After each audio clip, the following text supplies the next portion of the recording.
No one makes it past 30 days. The voice echoed through the glass-walled conference room, low and certain, like a rule carved into stone, and as the words hung in the air, a young man standing near the door adjusted his tie with trembling fingers, because everyone in this building knew exactly what that sentence meant. They had all seen it happen, again and again. Talented people reduced to silence under the cold precision of one man. Alexander Hayes, the millionaire CEO who built an empire out of discipline, control, and an intolerance for weakness. And today, on day 29, the cycle was repeating itself. The young man swallowed hard as Alexander's sharp blue eyes fixed on him. Not angry, not loud, just done. And somehow that was worse. This isn't working, Alexander said calmly, glancing down at his watch as if this moment were just another appointment on his schedule. You can pack your things. No shouting, no explanation, just a quiet dismissal that felt final. The room stayed still. No one moved. No one spoke, because no one wanted to be next. The young man nodded, forcing a tight smile that didn't reach his eyes, then turned and walked out, the glass door closing behind him with a soft click that somehow echoed louder than any slam. Day 29, just like the others, just like all the ones before him who thought they could survive this place, who thought they were different, who thought they were strong enough. And yet here they were, gone before the calendar even turned.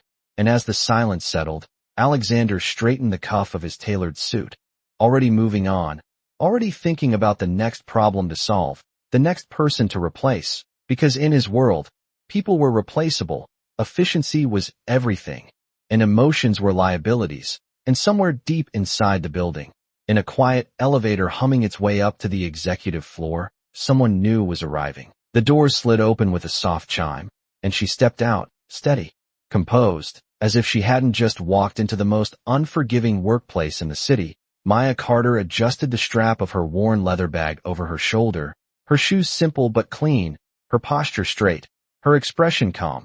She paused for just a second, taking in the polished marble floors, the sharp reflections of glass and steel, the kind of place that whispered power without ever raising its voice.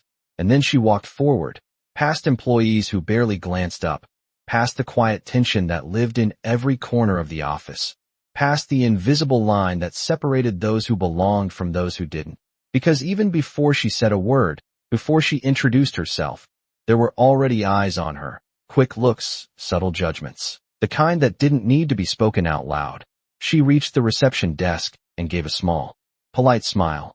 "I'm here for onboarding," she said, her voice steady, and the receptionist blinked, just for a second, before nodding, typing something into her computer. "Name?"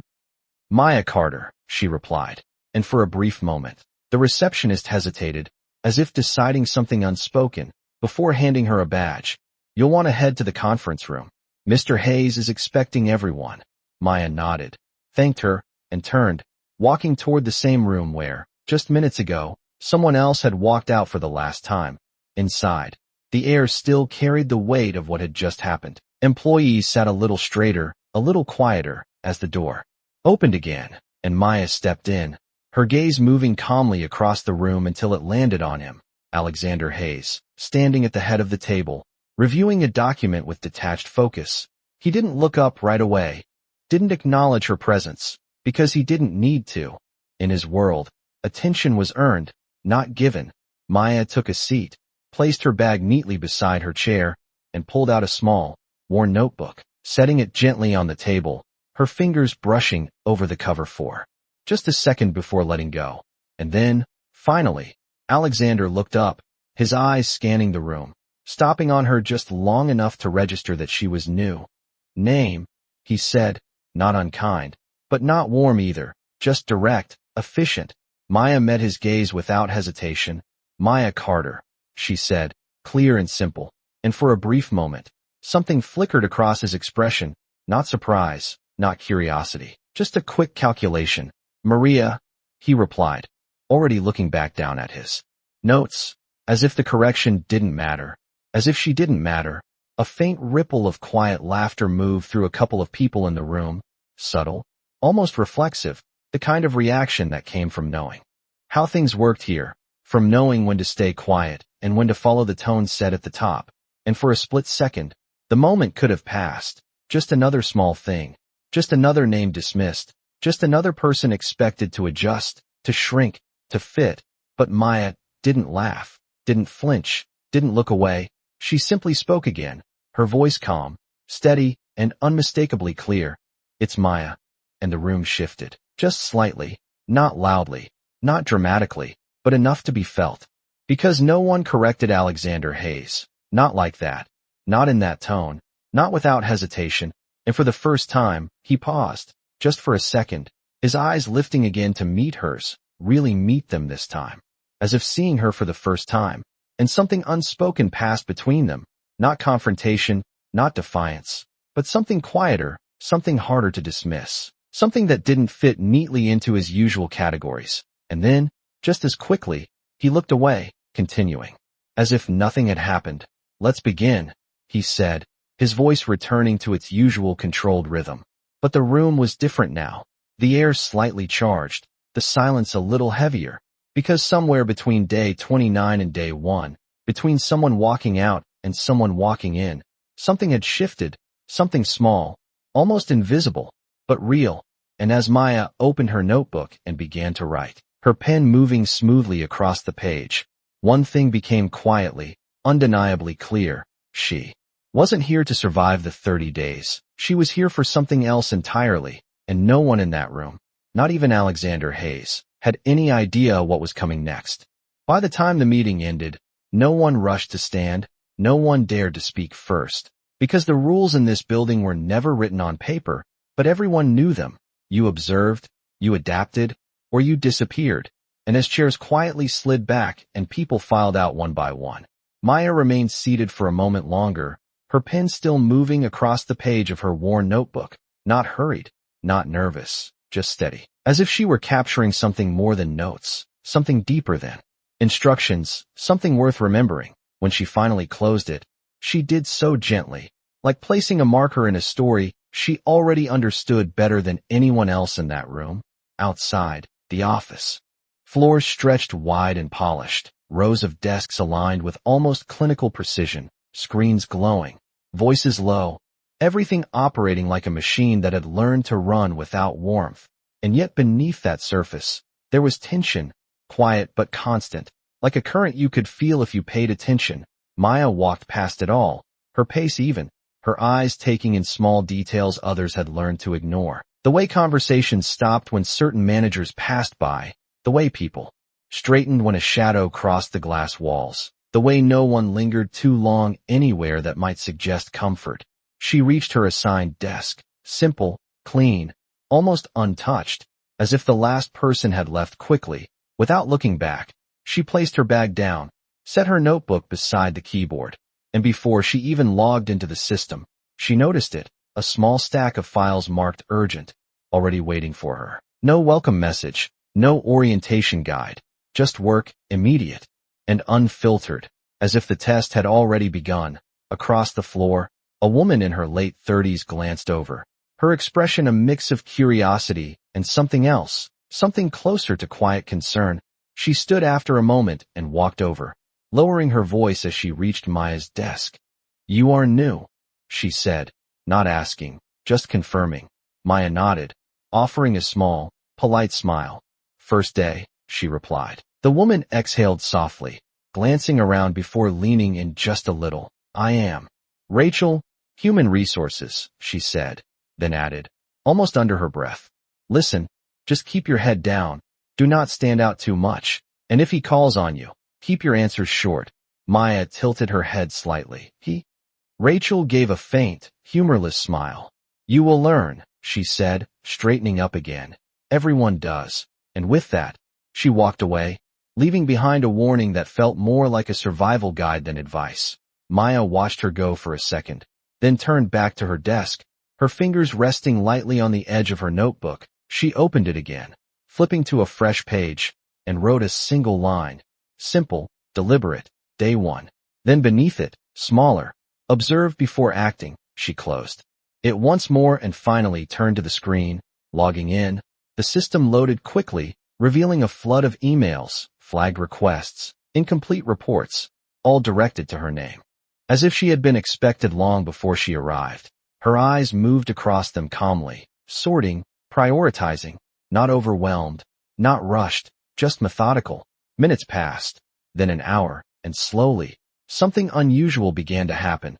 The tasks that had been left scattered and urgent started to take shape, files organized, data clarified, responses drafted with precision, nothing flashy, nothing attention-seeking, just quiet competence, the kind that did not ask to be noticed, but could not be ignored forever. Across the room, a few people began to glance her way, subtle at first, then more openly, because they recognized those files. They remembered struggling with them, passing them along, avoiding them, and yet here she was, handling them as if they were never a burden to begin with.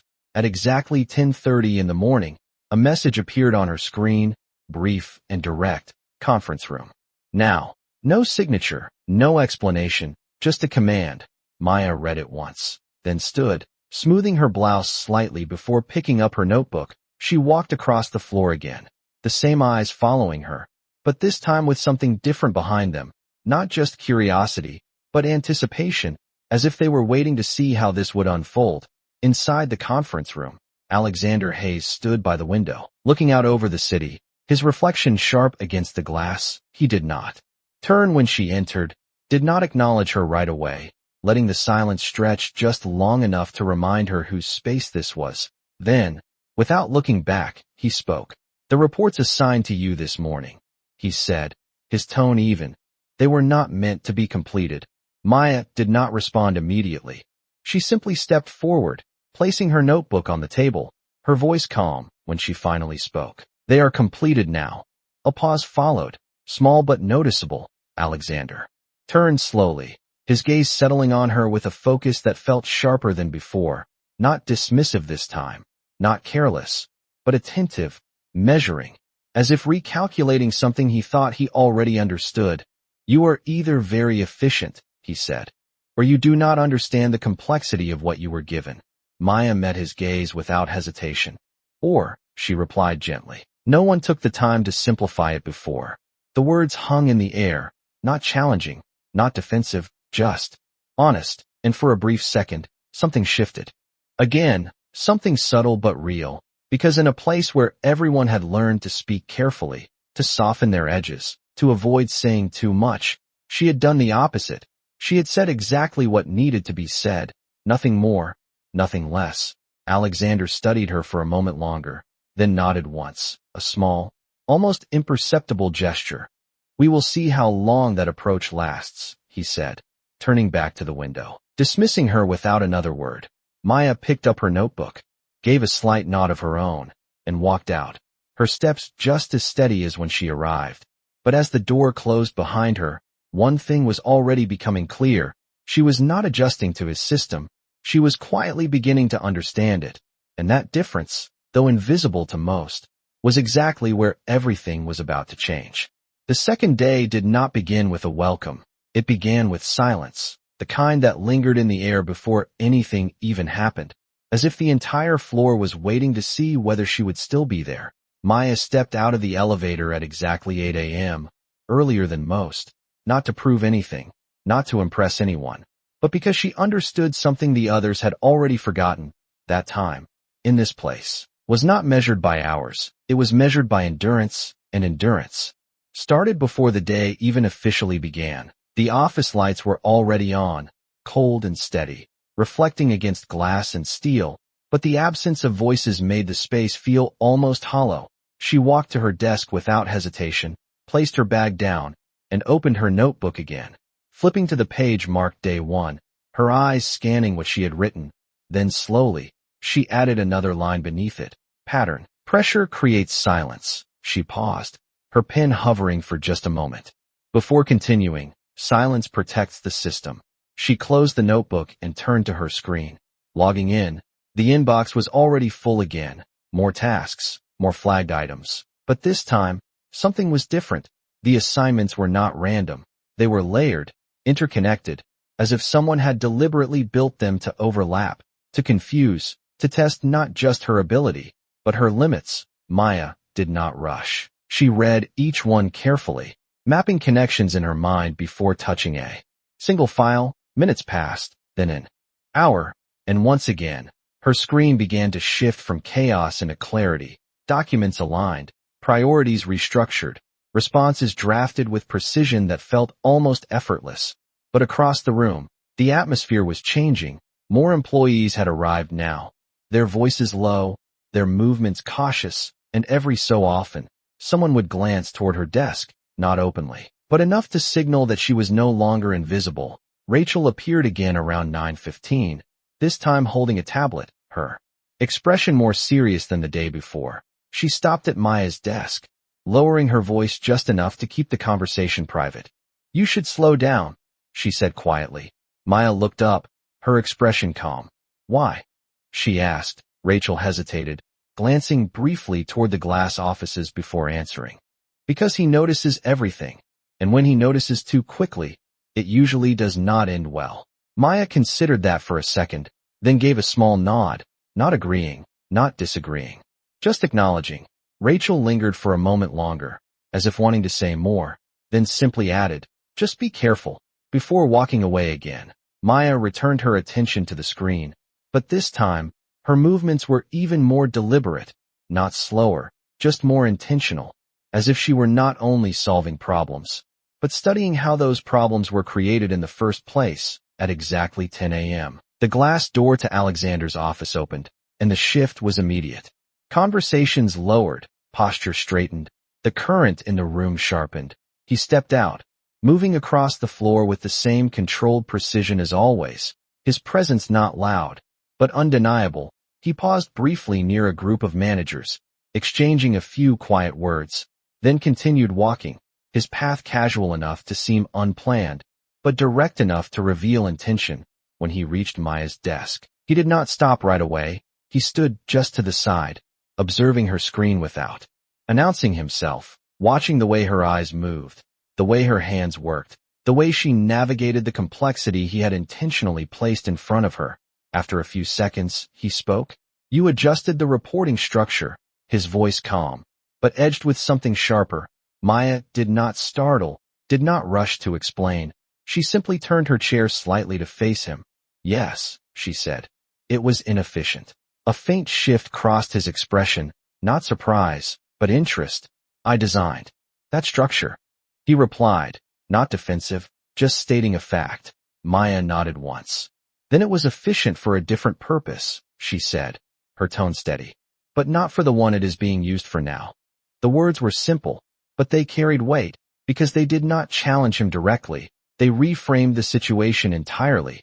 Alexander studied her again, longer this time, as if trying to determine whether what he was seeing was confidence or something else entirely.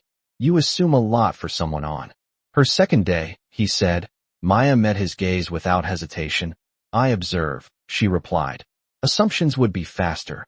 A quiet stillness followed, the kind that did not belong to discomfort, but to recognition. Because in a place where most people spoke to avoid being wrong, she spoke to be precise, and that difference was not something easily dismissed. Across the room, a few employees pretended to focus on their screens, but their attention was unmistakably drawn to the exchange, because this was not how conversations with Alexander Hayes usually went. There was no tension in her voice, no attempt to impress, no sign of fear, just clarity, and that alone made the moment feel unfamiliar. Alexander finally nodded once, a small, controlled gesture.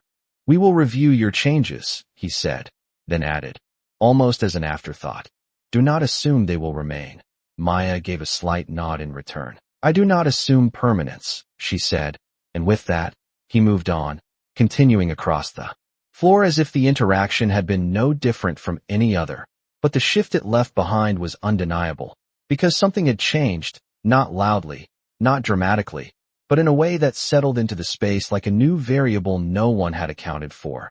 Maya turned back to her screen, her movements as steady as before, but after a moment, she reached for her notebook again. Opening it to a new page, she wrote slowly, carefully, "Day 2. Then beneath it, control is not the same as clarity." She paused, her pen resting lightly against the paper, then added one more line. "He tests systems, not people." She closed the notebook, placing it beside her keyboard, and as the day continued, one thing became increasingly clear to anyone paying attention. She was not reacting to the pressure around her. She was studying it, understanding it, and quietly, without announcing it, she was beginning to move through it in a way no one else ever had. And somewhere across the floor, behind glass and reflection, Alexander Hayes was beginning to notice that difference more than he expected.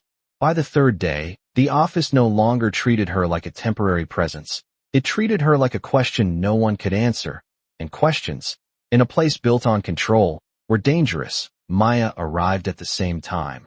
8 a.m., her routine unchanged, her pace steady, but the atmosphere around her had shifted in subtle ways. Conversations paused a little longer when she walked by. Eyes lingered just a second too late before turning away, and the quiet tension that once ignored her now seemed to follow her, as if the system itself had begun to register her existence. She sat at her desk, opened her notebook, and wrote, Day 3, then paused, her pen hovering before adding, Resistance increases when patterns break.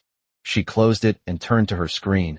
The inbox was different today, not just full, but curated, each task more specific, more intricate, less about volume and more about precision. And for the first time, the assignments carried names, managers, departments, layers of accountability that connected directly to the structure of the company itself. It was no longer just work, it was a map, and someone wanted to see if she could read it.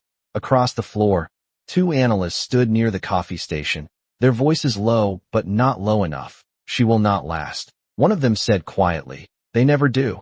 The other replied, glancing toward Maya's desk. Maybe, he added, but she is different. The first shook his head slightly. Different does not matter here. Maya did not look up, did not react, but her fingers paused for just a moment before continuing, typing with the same calm precision, because she had already learned something important, that in this place, what was said out loud was rarely the full story. By mid-morning, the tension escalated, a system-wide reporting error surfaced, numbers misaligned, projections skewed, dashboards reflecting inconsistencies that spread quickly across departments. Emails began to multiply, messages flagged urgent, voices rising just enough to break the usual restraint, and within minutes, the issue reached the executive level. The glass door to Alexander's office opened, and the shift was immediate, his presence cutting through the noise without a single raised word. Conference room, he said, and that was enough. People moved quickly, gathering files, pulling up reports, the energy in the room tightening as everyone took their seats. Maya followed, her notebook in hand, her expression unchanged.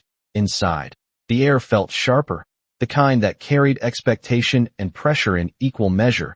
Alexander stood at the head of the table, reviewing the data on the screen, his gaze moving quickly, absorbing, calculating. Explain this, he said, his voice calm but precise. A senior manager began to speak, his explanation careful, layered with just enough complexity to sound thorough, but not enough clarity to resolve anything. Another voice joined, then another, each adding detail, each shifting responsibility slightly away from themselves, the conversation building without direction, until it became clear that no one in the room actually understood the root of the problem. They understood the surface, the symptoms, but not the cause. And in that gap, the tension grew. Alexander listened, silent, his expression unreadable. Then finally, he spoke. Stop. The room fell quiet instantly. His eyes moved across the table, then stopped, landing on Maya, not because she had spoken, but because she had not. You, he said simply, and every head in the room turned. Maya met his gaze, calm as ever. Yes, she replied. He gestured toward the screen. You have been reviewing these reports, he said, not asking. Explain it. The room held its breath, because this was the moment, the test, the point where most people either proved themselves or disappeared. Maya stood, not rushed, not hesitant. She stepped closer to the screen, her eyes scanning the data for just a second before speaking. The error is not in the reporting, she said, her voice steady. It is in the input structure. A slight shift moved through the room. Confusion, curiosity, she continued. 2. Departments are using different baseline metrics, but the system is forcing them into the same output model. So the inconsistency is not a mistake. It is a conflict. Silence followed. Not because they did not understand, but because they did, and the clarity of it made the earlier explanations feel unnecessary. How do you fix it? Alexander asked, his tone unchanged. Maya reached forward, adjusting the display, highlighting a section of the data. You separate the input layers, she said. Allow each department to maintain its own baseline. Then align them at the integration point, not before. Another pause, longer this time, because the solution was simple, almost obvious, but only after it had been seen. And that was the difference. Alexander studied the screen, then glanced at the managers who had spoken earlier. None of them said anything, because there was nothing left to add. He looked back at Maya, his expression sharper now, not dismissive, not skeptical, but focused. Implement it, he said, and with that, the meeting shifted, tension easing slightly, people moving again, but the energy was no longer the same, because something had just happened that did not fit the usual pattern. Maya returned to her seat, her notebook still in hand, and as she sat, she opened it again, writing slowly. Clarity disrupts hierarchy. She paused, then added. They follow certainty, not authority. She closed it, placing it beside her, and as the room emptied, one thing became increasingly clear to everyone who had witnessed it. She was not just keeping up with the system, she was beginning to expose its flaws, and across the table, Alexander Hayes remained still for a moment longer, his gaze lingering not on the data, but on her, because for the first time, the system he had built so carefully was not just being tested, it was being understood, and that was something far more difficult to control.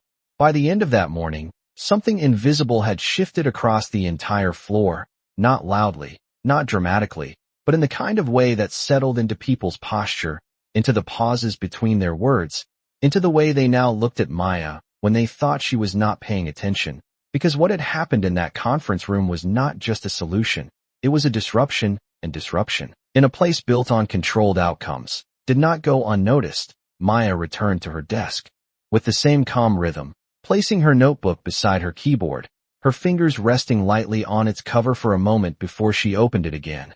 Flipping to a fresh page, she wrote, Day 3, continued, then paused, her pen hovering before adding. When clarity appears, resistance reorganizes. She closed it and turned back to her screen, but this time, the work waiting for her was different. It was no longer scattered or chaotic, it was intentional, highly specific assignments routed directly from senior leadership, each one complex, each one designed not just to test her skill, but to test her limits under scrutiny, and more importantly, under observation. Across the room, conversations had changed, quieter now, more measured, but sharper, as if people were choosing their words more carefully. He noticed. Someone whispered near the far end of the floor, He always notices, another replied.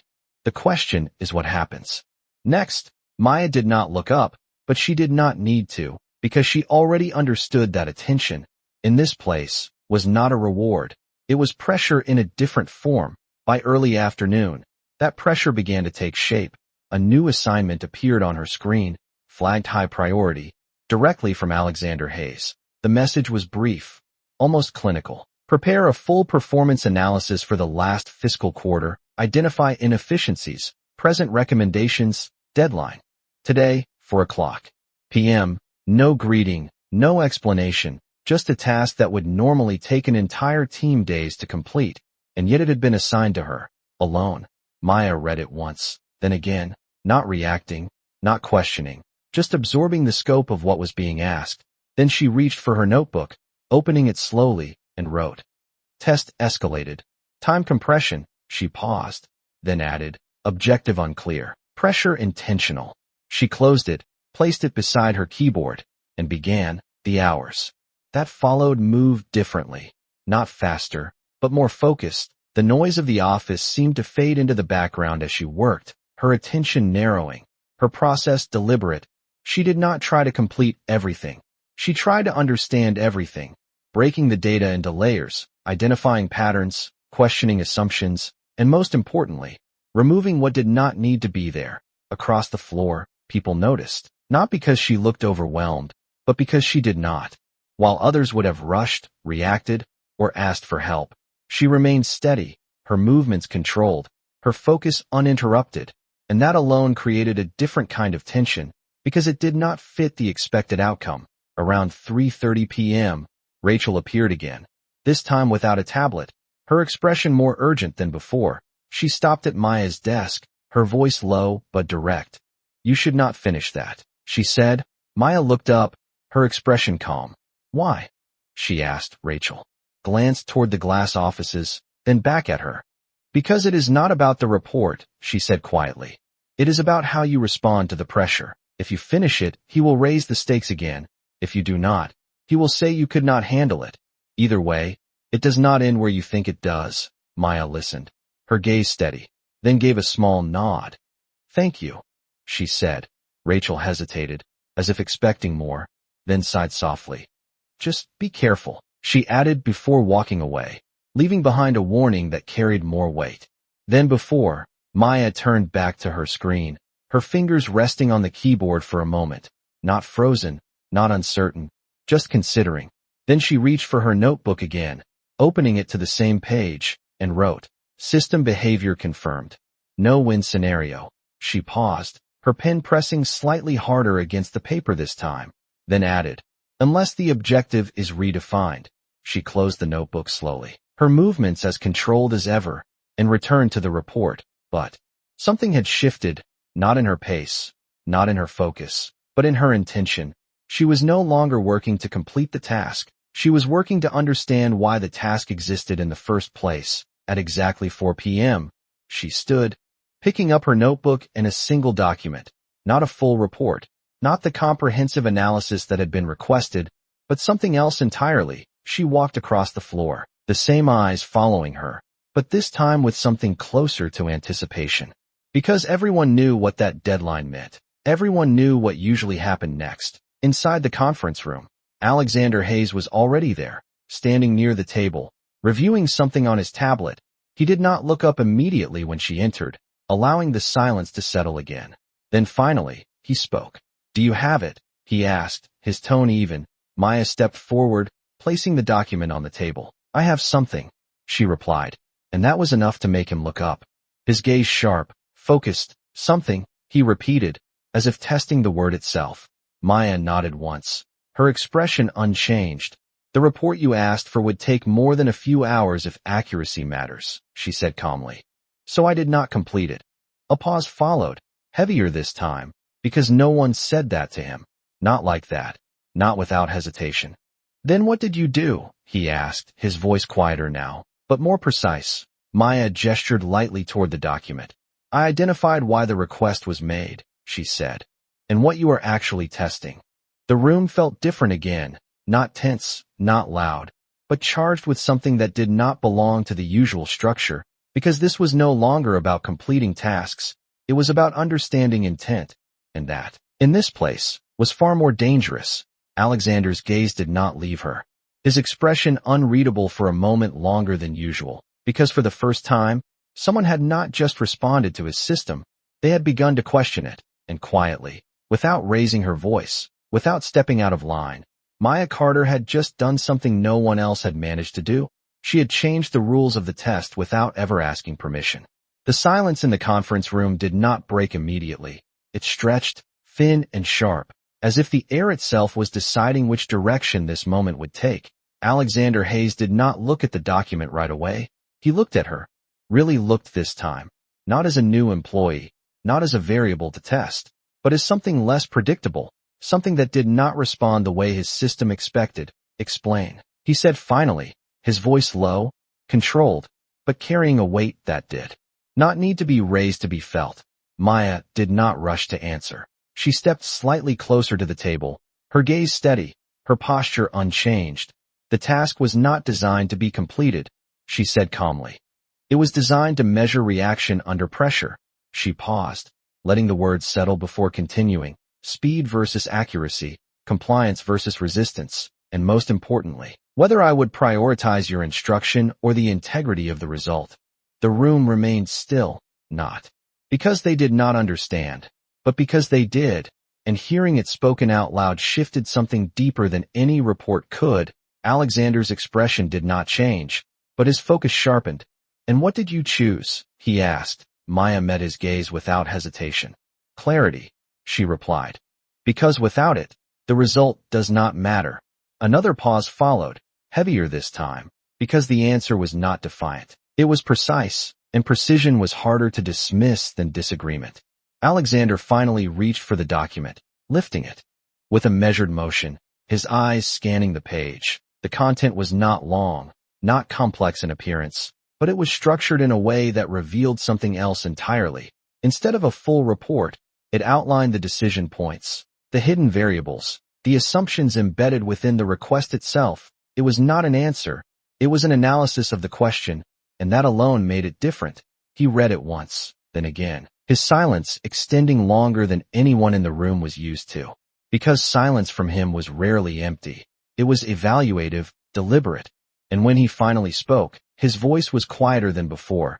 "You believe you understand the system," he said, not as a question, but as a statement. Maya shook her head slightly. "No," she replied. "I believe the system is predictable." The distinction was subtle, but significant, and it landed exactly where it needed to. Because predictability implied something else, something less controlled than it appeared. Across the room, a few employees shifted in their seats, the tension no longer coming from fear, but from something closer to awareness, because this was not just a conversation, it was a redefinition of how the system itself could be seen. Alexander placed the document back on the table, his gaze still fixed on her. "Predictable systems can be controlled," he said. Maya gave a small nod. "Yes," she agreed, "but only if the variables remain hidden." She paused for a fraction of a second, then added, "And they are not hidden anymore." The words did not challenge him directly, but they shifted the ground beneath the conversation, and for the first time, something unspoken surfaced, not tension, not conflict, but recognition, because what she was saying was not about him. It was about the structure he had built, and the fact that someone could now see through it. Alexander exhaled slowly, not out of frustration, but out of consideration, as if recalibrating something internally. "Everyone who comes here believes they can change something," he said, his tone returning to its usual controlled rhythm. "They do not last long." Maya listened, then responded with the same calm clarity. "They try to change the outcome," she said. "I am studying the pattern." Another pause, smaller this time, but just as meaningful, because the difference between those two approaches was not obvious, but it was fundamental, and it explained why she was still standing here while others had already left. Alexander nodded once, a subtle acknowledgement, not agreement, but recognition. "We will continue this," he said, stepping back slightly, signaling the end of the exchange, but not the end of the evaluation. Maya picked up her notebook and the document, her movement steady, and as she turned to leave, he added one more line, almost as an afterthought. "Do not mistake observation for control." She paused at the door, just long enough to respond. "I do not," she said. "I am identifying where control already fails." And with that, she stepped out, the door closing softly behind her, the moment lingering in the room long after she was gone. Because something had shifted again, not in volume, not in structure, but in understanding. She returned to her desk, the same path, the same pace, but the atmosphere around her had changed once more. It was no longer just curiosity or tension, it was attention, focused and sustained, the kind that followed without being seen. She sat down, opened her notebook, and wrote slowly. Day 4. Then beneath it, system response. Increased pressure, reduced ambiguity. She paused, her pen resting lightly before adding. Control is adapting. She closed the notebook and placed it beside her keyboard, her eyes moving back to the screen as new tasks began to appear, more complex, more targeted, but this time, she did not see them as obstacles. She saw them as signals, and somewhere across the floor, behind glass and reflection, Alexander Hayes stood still for a moment longer than usual, his gaze directed not at the reports, not at the data, but at the space she had just left, because for the first time, the system he trusted completely was no longer just being executed, it was being interpreted, and that difference, though quiet, was something he could not ignore. By day 5, the pattern was no longer subtle, it was deliberate, The system had begun to respond to her presence, not by rejecting her, but by reshaping itself around her. The tasks that appeared on her screen were no longer just complex. They were contradictory, instructions layered in ways that forced decisions between priorities that could not coexist, deadlines that overlapped, directives that subtly conflicted. And beneath it all, one consistent variable, observation. Maya arrived at 8 o'clock. A.M. as always, her routine unchanged, her pace steady.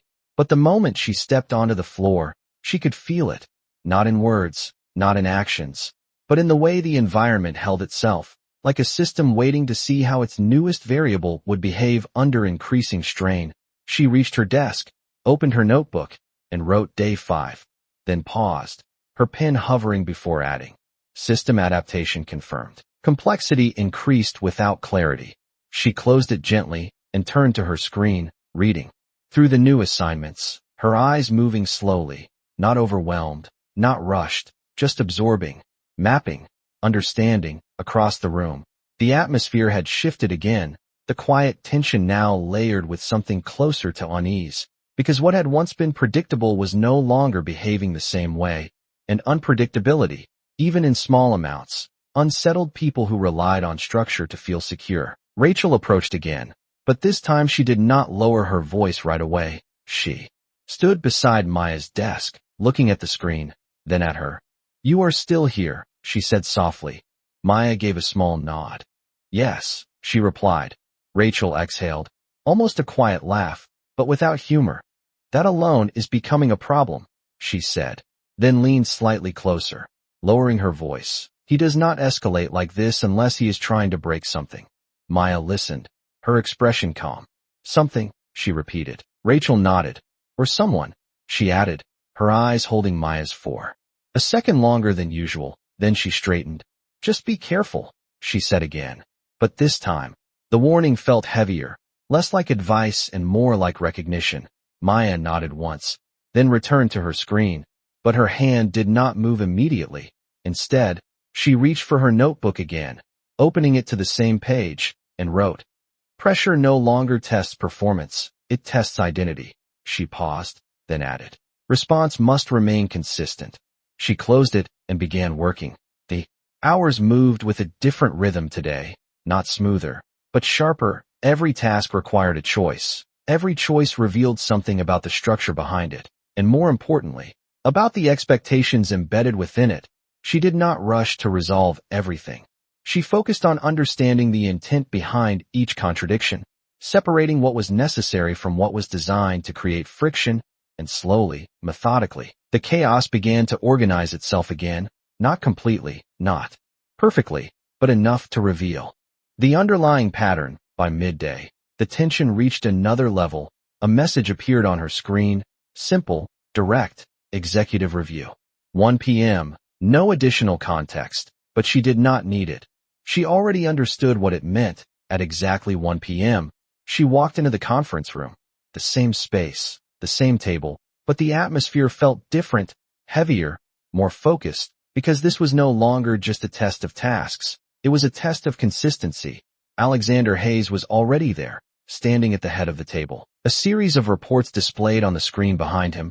He did not look at her immediately, allowing the silence to settle again. Then he spoke. "You adjusted multiple directives this morning," he said, his tone calm, but precise. Maya stepped forward slightly, her notebook in hand. "Yes," she replied. He turned to face her, his gaze sharp. "You chose which instructions to follow and which to modify." He continued. Maya nodded once. "I chose clarity over conflict," she said. Alexander studied her for a moment, then gestured toward the screen. "And what makes you believe you have the authority to redefine the structure of these tasks?" he asked, the question direct, but layered. Maya met his gaze without hesitation. "Authority was not required," she replied. "The structure was already inconsistent." A pause followed, smaller than before, but just as deliberate. Because the answer did not challenge him, it reframed the premise entirely. Alexander stepped closer to the table, his attention fully on her now. "You are operating outside the expected parameters," he said. Maya tilted her head slightly. "The parameters are not aligned," she replied. operating within them would produce incorrect results. The words were simple, but they carried weight, because they exposed something deeper than a disagreement. They revealed a flaw, and flaws, in systems built on control, were not easily ignored. The room remained still, not tense, but attentive, because this was no longer a conversation about performance. It was a conversation about structure, and that was something far more significant. Alexander exhaled slowly, not out of frustration, but out of consideration. You believe consistency comes from clarity, he said. Maya nodded. Yes, she replied. Without it, consistency is just repetition. Another pause, longer this time, because the distinction was not obvious, but it was precise, and precision had a way of reshaping understanding without forcing it. Alexander looked at the screen again, then back at her. And what happens when clarity disrupts control? He asked, his tone quieter now, but more focused. Maya answered without hesitation. Then control was dependent on confusion, she said. The room shifted again, not loudly, not dramatically, but enough to be felt, because the conversation had moved beyond tasks, beyond performance, into something deeper, something structural, and for the first time, the system itself was being questioned in a way that could not be dismissed as error or misunderstanding. Alexander held her gaze for a moment longer, then nodded once, a small acknowledgement, not agreement, but recognition. We will continue, he said, signaling the end of the review. Maya picked up her notebook, her movement steady, and turned to leave, but as she reached the door, he spoke again. Maya, she paused, turning slightly. Yes, she said, his expression unreadable, but his voice carried a different weight now. You are no longer being tested, he said, a brief pause. You are being evaluated. Maya met his gaze for a second longer, then gave a small nod. I understand, she replied, and with that, she stepped out, the door closing softly behind her. But the meaning of his words lingered, because evaluation implied something different, something more sustained, more deliberate. And as she returned to her desk, opening her notebook once more, writing system shift, evaluation phase initiated, one thing became clear. She was no longer just inside the system. She was now part of what it was trying to understand, and somewhere behind glass and reflection, Alexander Hayes stood still for a moment longer, because for the first time, the outcome of his own system was no longer entirely predictable, and that was something he could not ignore. By day 6, the shift was no longer subtle. It was structural. The system had stopped testing her reactions and had started testing its own limits through her.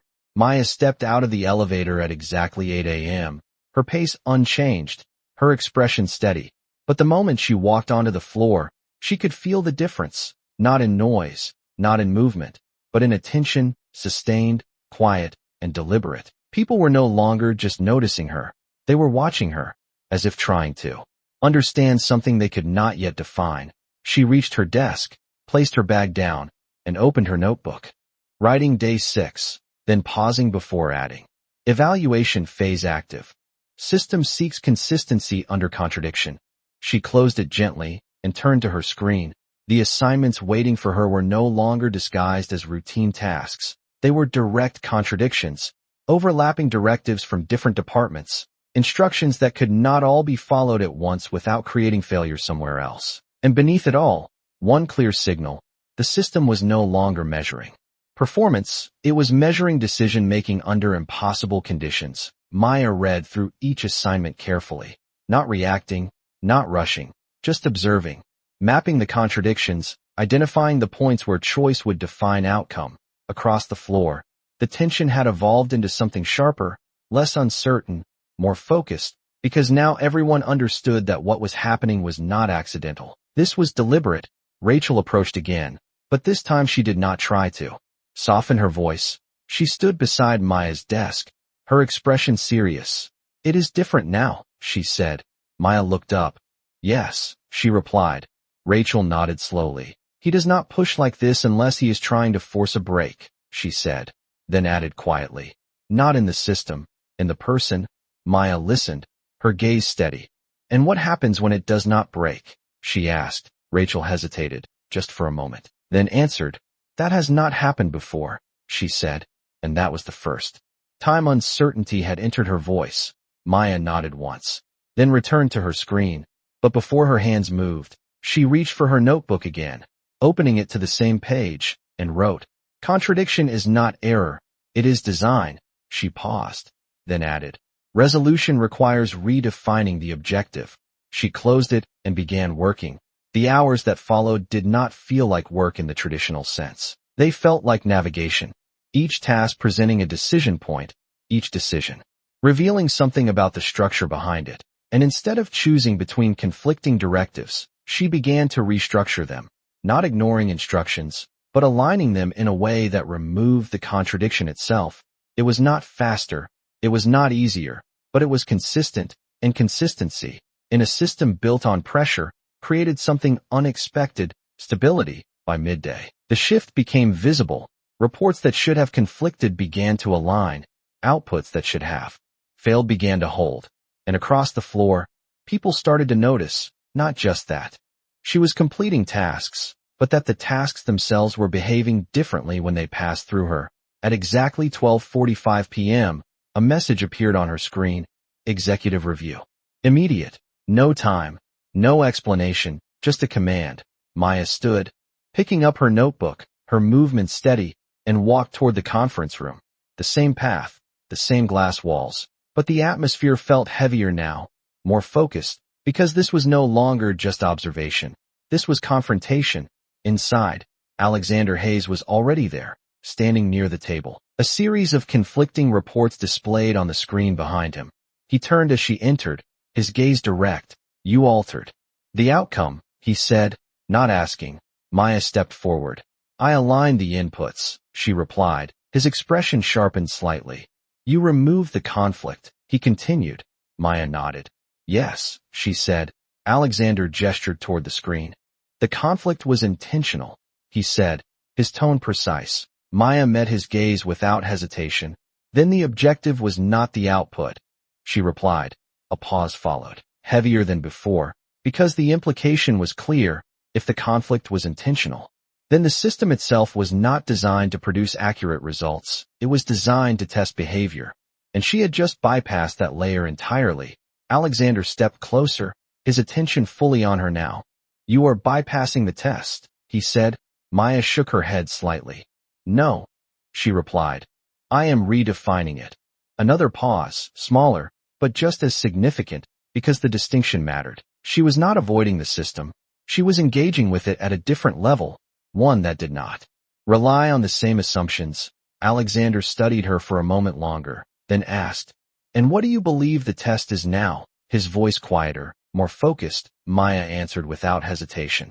"Whether the system can adapt to clarity without losing control." The room shifted again, not loudly, not visibly, but enough to be felt, because the conversation had moved beyond performance, beyond evaluation, into something deeper, something structural, and for the first time, the system itself was being challenged in a way that could not be ignored. Alexander held her gaze, his expression unreadable for a moment longer than usual, then nodded once, a small acknowledgement, not agreement, but recognition. "Then we will see," he said, stepping back slightly, signaling the end of the exchange. Maya picked up her notebook, her movement steady, and turned to leave, but as she reached the door, he spoke again. "Maya," she paused, turning slightly. "Yes," she said. His voice carried a different weight now, less controlled, more deliberate. "If the system adapts," he said, "what happens to control?" Maya held his gaze for a second longer, then replied, "It changes form," she said, and with that, she stepped out, the door closing softly behind her. But the question lingered, because change, in a system built on control, was not neutral. It was disruptive. And as she returned to her desk, opening her notebook once more, writing "system threshold approaching," one thing became clear: she was no longer just being evaluated, she was now influencing the system itself. And somewhere behind glass and reflection, Alexander Hayes stood still for a moment longer, because for the first time, the system he trusted was no longer operating independently of the people within it. It was responding, and that was something he had never designed. 4. By day 7, the system did not just feel different. It felt unstable. not in a way that showed itself openly, but in the subtle fractures beneath the surface, the kind that only appeared when something foundational had been disturbed. Maya stepped out of the elevator at exactly 8 a.m., her routine unchanged, her pace steady, but the moment she entered the floor, she could sense it. The attention was no longer quiet curiosity or controlled observation. It was tension, focused, and unresolved. Because something had shifted beyond expectation, and no one knew what would happen next. She walked to her desk, placed her bag down, and opened her notebook, writing day 7, then pausing before adding. System instability detected. Response no longer predictable. She closed it gently and turned to her screen. The assignments waiting for her were different again, not just contradictory, but fragmented. Pieces of larger projects separated in ways that made them harder to connect, as if the system itself was attempting to reassert control by limiting visibility, by reducing clarity, by forcing her back into the same patterns everyone else had learned to accept. Maya read through each task carefully, her expression calm, her movements unhurried, because she recognized the shift immediately. This was not escalation. This was resistance. Across the floor, conversations were no longer just quiet. They were cautious, measured, people choosing their words more carefully than before, because now the uncertainty was shared, not just hers, but theirs. Rachel approached again. But this time she did not stand as close. As if even proximity carried risk. Something is changing, she said quietly. Maya looked up. Yes, she replied. Rachel hesitated, then added, it is not supposed to change. And that was the first time fear had entered her voice, not loud, not dramatic, but present. Maya considered that for a moment, then asked, what happens when it does? Rachel shook her head slightly. I do not know, she said, and that uncertainty lingered longer than anything else she had said before. Maya nodded once, then returned to her screen, but before her hands moved, she reached for her notebook again, opening it to the same page, and wrote, System attempting to restore control through fragmentation. She paused, then added, clarity must be reconstructed, not assumed. She closed it and began working. The hours that followed felt different, not because the tasks were harder, but because they were designed to obscure, to separate information in ways that prevented easy understanding. But instead of reacting, Maya adapted, not by following the structure presented to her, but by rebuilding it, reconnecting the fragments, aligning the data across departments, reconstructing the full picture piece by piece. It was slower, more deliberate, but it revealed something important. The system could not hide what it depended on, and what it depended on was consistency. By midday, the results began to surface. Outputs that should have remained fragmented started to align again. Reports that had been separated regained coherence, and across the floor, people began to notice, not just that she was working differently, but that the system itself was responding differently when she did. At exactly 1:30 p.m., the shift reached its peak. An alert appeared across multiple screens, a major client account showing discrepancies, projections misaligned, data points conflicting in ways that could not be ignored. Emails escalated instantly, messages flagged urgent, and within minutes, the issue reached executive level. The glass door opened, and the command came quickly. Conference room. Now, the energy in the office tightened immediately, people moving faster, voices sharper, because this was no longer a controlled test. This was visible, external, something that could not be contained within internal systems. Maya stood, picking up her notebook, her movement steady, and walked toward the conference room. The same path, but the atmosphere now carried urgency, not just tension. Inside, the room was already filled, managers seated, reports open, the air heavy with expectation. Alexander Hayes stood at the head of the table, his expression focused, sharper than before, not because he had lost control, but because something had moved outside the boundaries of his system. Explain this, he said, his voice calm, but carrying a different weight now. A senior manager began, his explanation layered. Technical, but incomplete. Another voice followed, then another, each adding detail, each avoiding the core issue, the conversation building without resolution. And for the first time, the lack of clarity was not contained, it was visible. Alexander listened, silent, his gaze moving across the room. then stopping, landing on Maya again, not because she had spoken, but because she had not. "You," he said, the word cutting through the noise without force. Maya stepped forward, her notebook in hand. "Yes," she replied. He gestured toward the screen.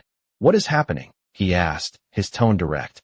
Maya looked at the data for a moment, her eyes moving across the fragmented reports, the misaligned projections. Then she spoke. "The system is correcting itself," she said. The room shifted, confusion, disbelief. She continued. "The contradictions that were internal are now external." She paused, letting the words settle before adding. "The structure cannot sustain both at the same time." Silence followed, heavier than before, because the implication was clear. This was not an isolated error. It was a consequence. Alexander's expression sharpened slightly. "And how do you fix it?" he asked. Maya met his gaze without hesitation. "You do not fix the output," she replied. "You correct the structure that created the contradiction." Another pause, longer this time, because the solution was not immediate, not simple, but it was clear, and clarity, in this moment, carried more weight than urgency. Alexander studied her for a moment longer, then nodded once, a small acknowledgement. "Then do it," he said, and with that, the room shifted again, tension giving way to focus. Maya moved toward the screen, her movement steady, her voice calm as she began to restructure the data, aligning inputs, reconnecting fragmented systems, not rushing, not reacting, just methodical. And as the system began to stabilize, as the contradictions resolved, as the outputs aligned once more, one thing became undeniable. This was no longer just about performance, it was about understanding. And across the table, Alexander Hayes watched, not as a man in control, but as someone witnessing something he had not accounted for. Because for the first time, the system he had built was not just being challenged, it was being redefined from within, and that was something he could not ignore. The room did not erupt in relief when the system stabilized. It did not fill with voices or movement. Instead, it held a different kind of silence, one that came after something had been understood, not just resolved. Maya stepped back from the screen as the final alignment locked into place, the conflicting data now consistent, the projections clear, the structure no longer fighting itself, and for a brief moment, no one spoke, not because they were unsure, but because they were recognizing what had just happened. This was not a correction. It was a reconstruction. Alexander Hayes remained at the head of the table, his gaze fixed on the screen, then slowly shifting to her, his expression unchanged, but his focus deeper than before. "Walk me through it," he said, his voice calm, but carrying a different weight now. Not a command, not a test, but something closer to intent. Maya nodded once, stepping slightly forward again. "The conflict was not in the data," she began, her tone steady. "It was in the assumptions behind how the data was being combined." She gestured lightly toward the display. Each department was operating with internal consistency, but the integration layer forced incompatible baselines into a single model. She paused briefly, then continued. "So instead of correcting the outputs, I restructured the integration point, allowing each system to maintain its own logic before alignment." The explanation was clear, precise, but what made it different was not the solution, it was the perspective, because it revealed something deeper, that the system itself had been built on an assumption that no longer held. The room remained still, but the stillness now carried something else, recognition, not just of the fix, but of the flaw that had made it necessary. Alexander listened without interruption, his eyes moving briefly back to the screen, then returning to her. "And this will hold," he said, not as a question, but as a statement to be confirmed. Maya met his gaze. "It will hold as long as the inputs remain aligned with their own logic," she replied. "If the structure changes without adjusting the integration, the conflict will return." Another pause followed, smaller this time, but just as deliberate, because the answer did not promise permanence. It defined conditions, and conditions implied something else, responsibility. Across the table, a few managers exchanged quiet glances, not because they disagreed, but because they understood what it meant.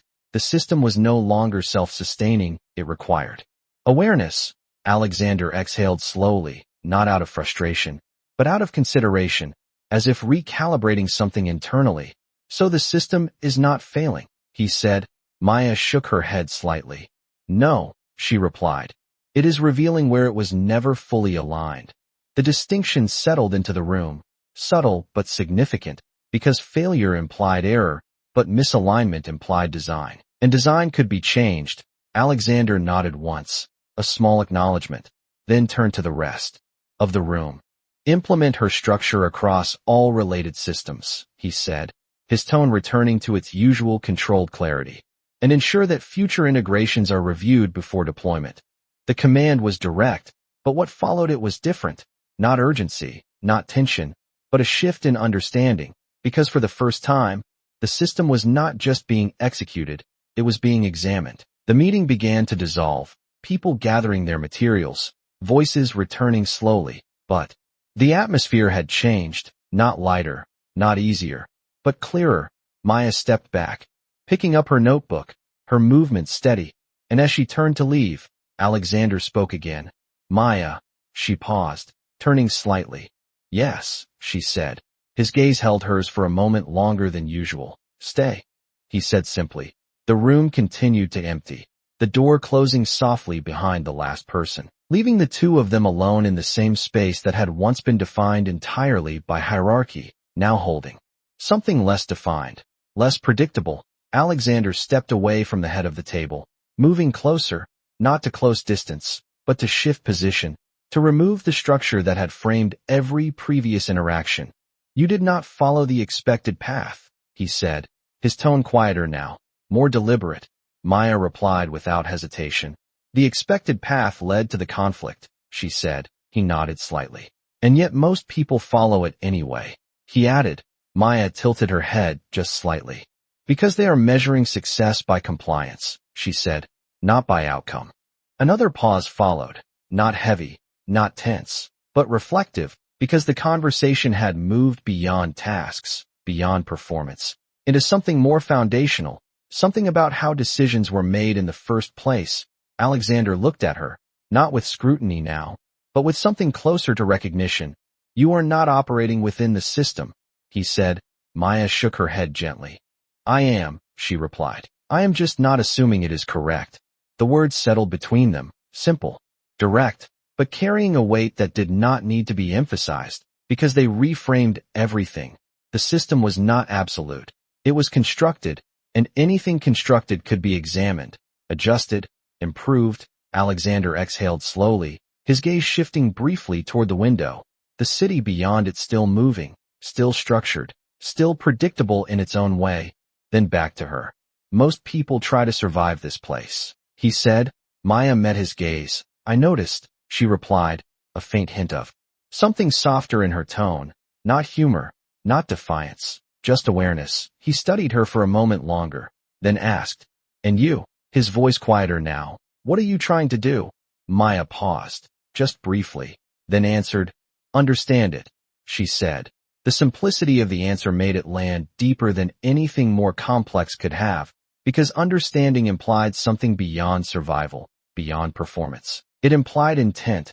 Alexander nodded slowly, not as agreement, but as acknowledgement.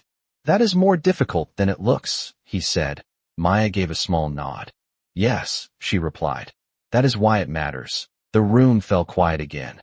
But this time, the silence was not filled with tension or evaluation. It was filled with something else, something closer to recognition. Because for the first time, the system he had built was no longer just functioning. It was being seen. And as Maya turned to leave, opening the door and stepping back onto the floor, one thing became clear. The evaluation phase was no longer about whether she would last. It was about what would change if she did. And somewhere behind her, Alexander Hayes remained still for a moment longer. Because for the first time, the question was no longer about control. It was about what control actually meant when clarity was no longer hidden. By day 8, the system did not just acknowledge her presence, it began to reorganize around it. Not completely, not visibly to everyone, but in the subtle ways that only those paying attention could recognize. Maya stepped onto the floor at exactly 8 a.m., her pace steady, her expression unchanged. But the moment she entered, the difference was undeniable. People were no longer just watching her. They were adjusting around her. Conversations shifting direction when she passed.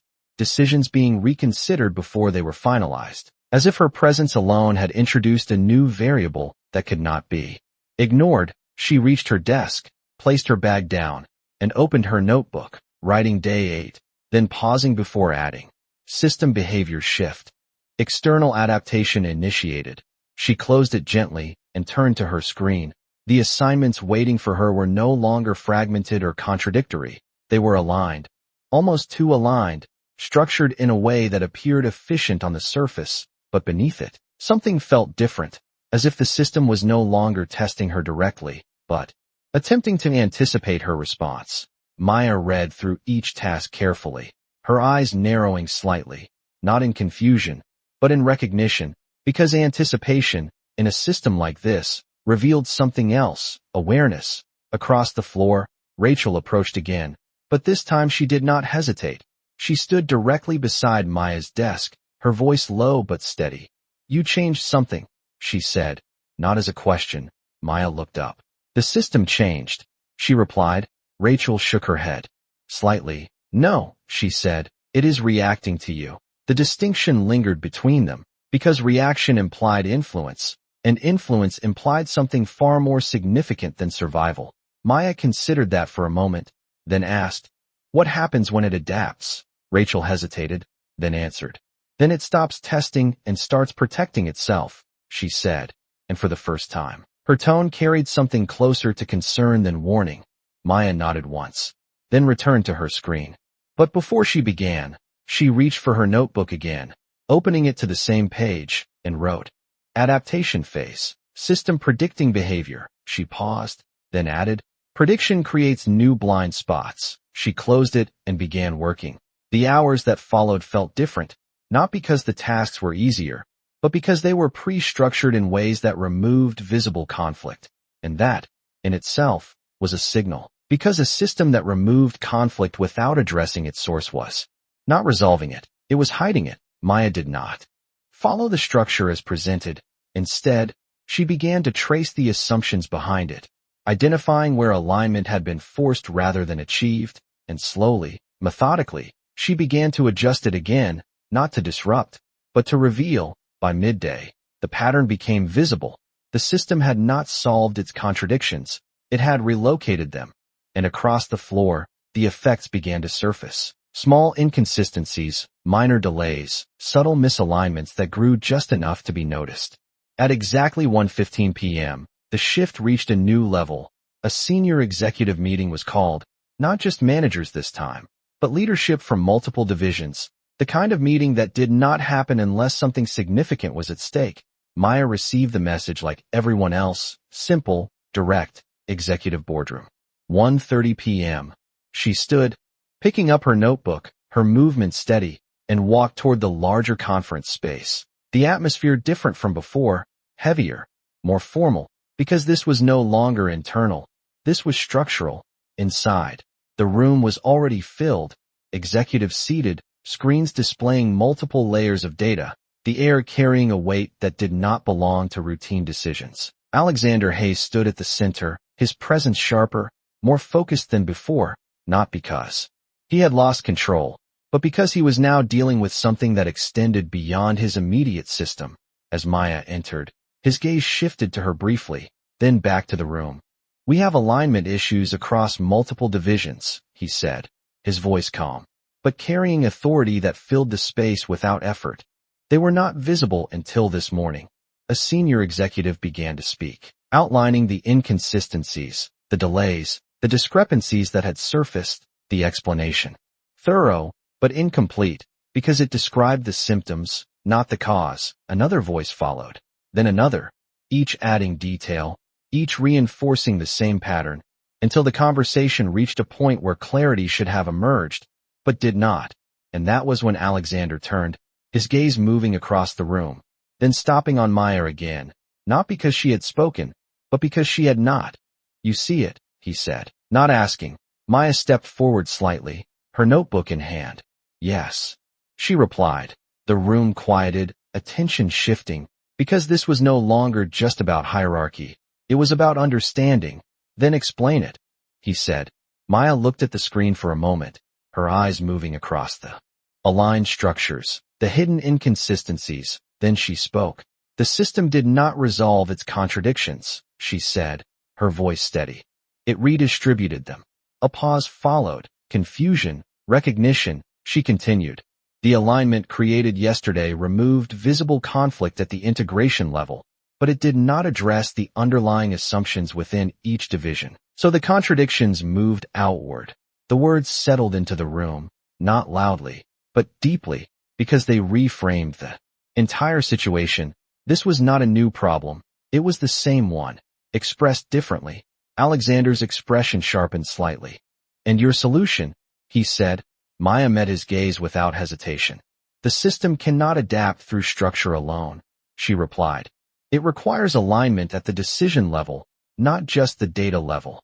Another pause, longer this time, because the implication was clear. This was no longer about fixing systems. It was about changing how decisions were made within them, and that extended beyond technical solutions.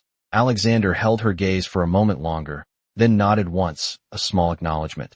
Then we address it at that level, he said, turning back to the room. We are not adjusting the system. We are adjusting the process behind it.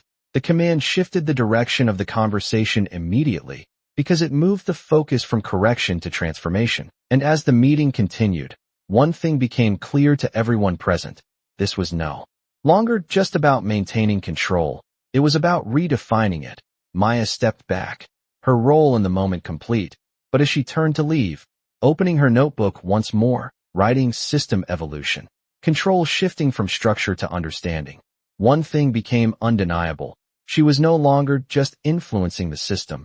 She was shaping its direction, and somewhere in that room, Alexander Hayes recognized that the system he had built was no longer operating exactly as he had designed it, and for the first time, that realization did not feel like a loss of control. It felt like the beginning of something he had not yet defined. By day 9, the system no longer resisted change. It began to depend on it, not openly, not in a way that could be measured immediately, but in the subtle shifts that altered how decisions were made, how conversations unfolded, how silence itself carried different meaning. Maya stepped onto the floor at exactly 8 a.m., her pace steady, her expression calm, but the moment she entered, the difference was undeniable. People no longer adjusted away from her. They adjusted toward her. Conversations pausing not out of caution, but out of consideration. Decisions held for a second longer as if waiting for alignment rather than approval. She reached her desk, placed her bag down, and opened her notebook, writing day 9, then pausing before adding, system dependency detected, clarity influencing behavior beyond structure. She closed it gently and turned to her screen. The assignments waiting for her were no longer designed to test or obscure. They were incomplete, not an error, but by design, as if the system had begun to expect interpretation, to rely on it. Maya read through each task carefully, her eyes steady, recognizing the shift immediately. This was no longer about proving capability. It was about sustaining alignment. Across the floor, Rachel approached again. But this time there was no warning in her posture, no hesitation in her steps. She stood beside Maya's desk, her voice quiet but steady. They are asking questions differently, she said. Maya looked up. Yes, she replied. Rachel nodded slowly. They are not asking what to do anymore, she said. They are asking why it works. The distinction lingered, because it signaled something deeper than adaptation. It signaled understanding. Maya considered that for a moment, then asked, what happens when they understand? Rachel paused, then answered. Then the system stops needing control the way it used to, she said.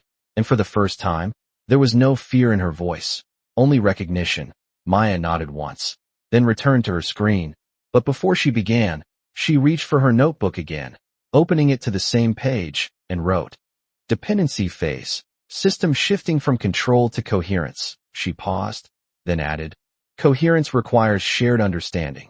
She closed it and began working. The hours that followed felt different, not because the tasks were easier, but because they were collaborative in a way they had never been before, departments aligning without being forced, decisions made with awareness of impact beyond immediate outcomes, and slowly, the system began to stabilize in a new way, not through control, but through consistency. By midday, The change became visible, not in errors or corrections, but in the absence of them. Processes that once required oversight now moved smoothly, not because they were simpler, but because they were aligned. At exactly 1 p.m., a final executive meeting was called, not urgent, not reactive, but intentional, the kind of meeting that marked transition rather than response. Maya received the message like everyone else, simple, direct, boardroom. 1:30 p.m., she stood, picking up her notebook, her movement steady, and walked toward the room. The atmosphere different from before, not heavy, not tense, but focused, as if something was about to be defined rather than tested. Inside, the room was already filled, executives seated, but the energy was different, less defensive, more attentive. Alexander Hayes stood at the center, his presence steady, but his posture slightly changed, not in authority, but in orientation. As Maya entered, his gaze met hers briefly, then shifted to the room. "We are no longer addressing inconsistencies," he said, his voice calm, but carrying clarity that did not rely on force. "We are defining a new operating model." The words settled into the room, not as an announcement, but as a conclusion. A senior executive began to outline the changes, not as corrections, but as adjustments in process, alignment at the decision level, integration based on understanding rather than assumption. The conversation flowed differently, not layered with justification, but built on clarity. And as it continued, one thing became clear: this was no longer a system reacting to pressure. It was a system evolving through awareness. Alexander listened, then turned, his gaze moving across the room, then stopping on Maya, not as a test, not as an evaluation, but as acknowledgement.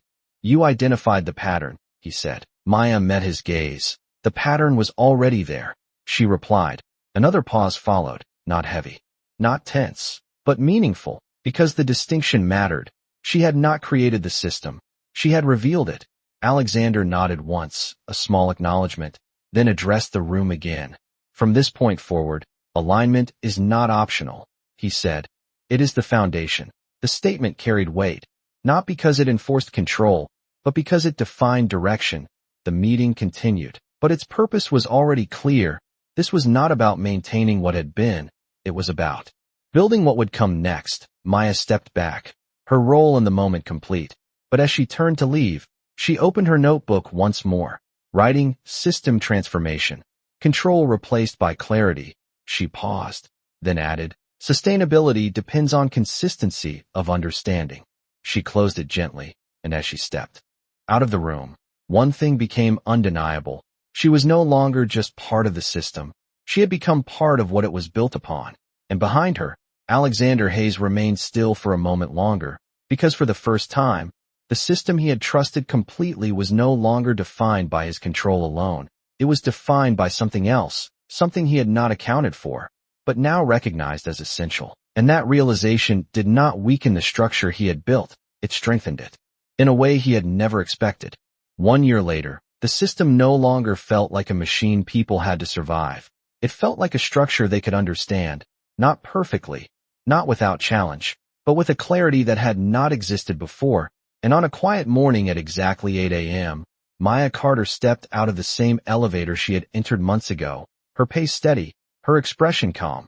But the atmosphere around her was no longer tense, no longer cautious. It was open, focused, aligned in a way that reflected something deeper than efficiency. It reflected awareness. She walked across the floor, past desks where conversations were no longer interrupted by fear, past glass walls that no longer felt like barriers. And as she reached her desk, she placed her bag down and opened her notebook one more time. The pages now filled, not just with observations, but with a record of transformation. She flipped to a fresh page and wrote, "Day 365, then paused, her pen resting lightly before adding, "System. Stabilized through shared understanding." She closed it gently, her fingers lingering on the cover for just a second longer than usual. Across the floor, Rachel approached, but this time there was no warning in her steps, no hesitation in her voice, only a quiet smile. "You are still here," she said. Maya looked up, returning the smile. "Yes," she replied. Rachel nodded. "And everything is different," she said, not as a surprise, but as a realization. Maya considered that for a moment, then said softly, "It was always capable of being different." Rachel tilted her head slightly. "Then why was it not?" she asked. Maya's gaze moved briefly across the office, then back to her. "Because no one was looking at it that way," she said, and that answer settled with a kind of quiet truth. That did not need to be expanded. Rachel exhaled, a small laugh this time. Genuine. "Well," she said, "I think people are looking now." And with that, she walked away, leaving behind a space that no longer felt uncertain, but grounded.